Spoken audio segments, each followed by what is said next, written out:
بسم اللہ الرحمن الرحیم۔ السلام علیکم ناظرین کرام، فلسطین اور مقبوضہ کشمیر گزشتہ تقریباً 100 سال سے چلنے والے یہ دو ایسے تنازعات ہیں جنہوں نے اب تک ہزاروں افراد کی جان لے لی ہے۔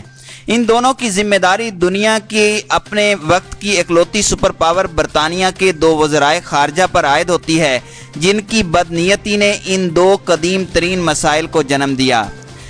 برطانوی وزیر خارجہ بلفور نے 100 سال قبل فلسطین کی سرزمین پر یہودی ریاست اسرائیل کے قیام کا بیج بویا، جو اب تک انتہائی خاردار درخت کی شکل اختیار کر چکا ہے۔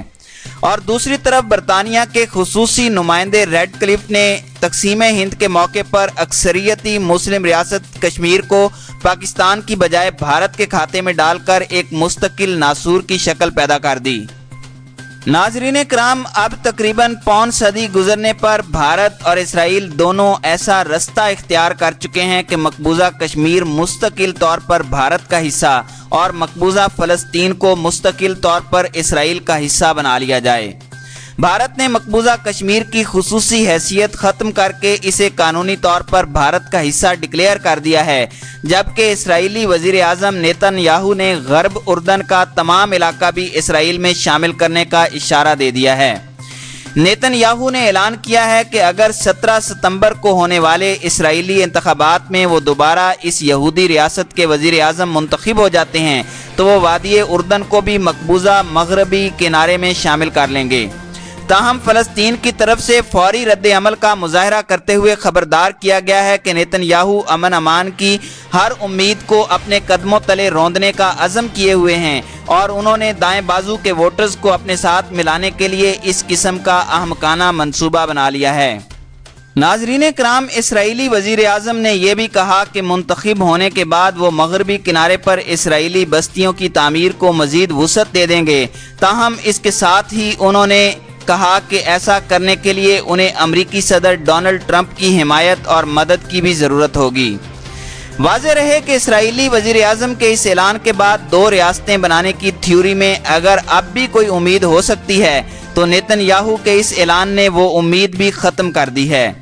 نیتن یاہو کے نئے اعلان نے فلسطین اور اسرائیل کے بارے میں دو ریاستی تھیوری کی رہی سہی امید کو بھی توڑ دیا ہے۔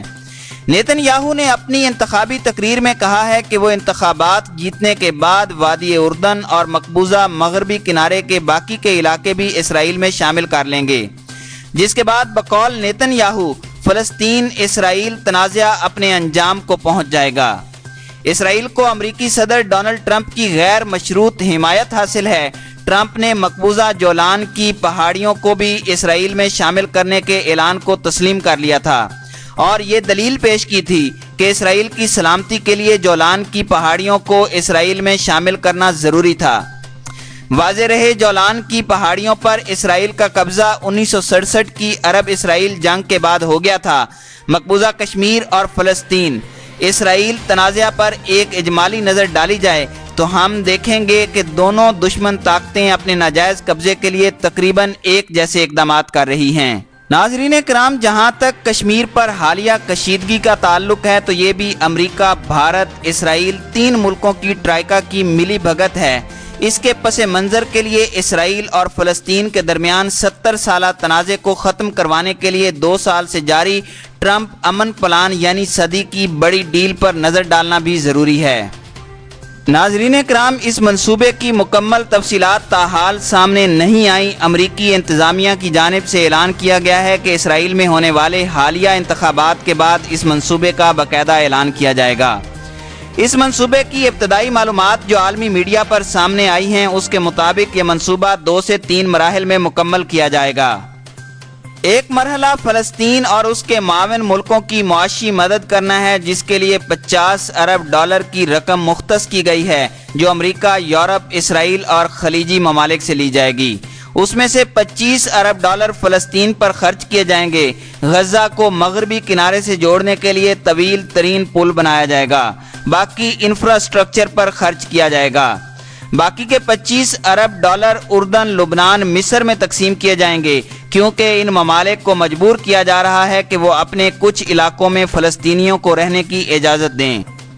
ناظرین کرام، یہاں پر اسرائیل کے ایک اور بھیانک منصوبے کا ذکر کرنا بھی ضروری ہے کہ غزہ پر اسرائیل کی جانب سے مسلسل حملے کیے جا رہے ہیں تاکہ وہاں کے لوگوں کو غزہ چھوڑنے پر مجبور کیا جائے۔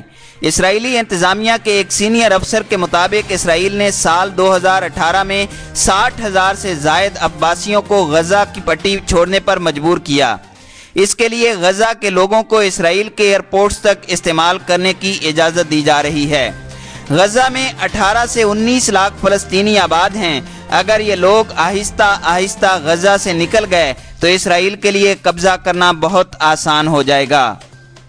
ناظرین کرام، صدی کی اس بڑی ڈیل کو کامیاب بنانے کے لیے امریکہ اور اسرائیل کی جانب سے اسلامی دنیا کو مشغول کرنے کے لیے مختلف حربے آزمائے جا رہے ہیں۔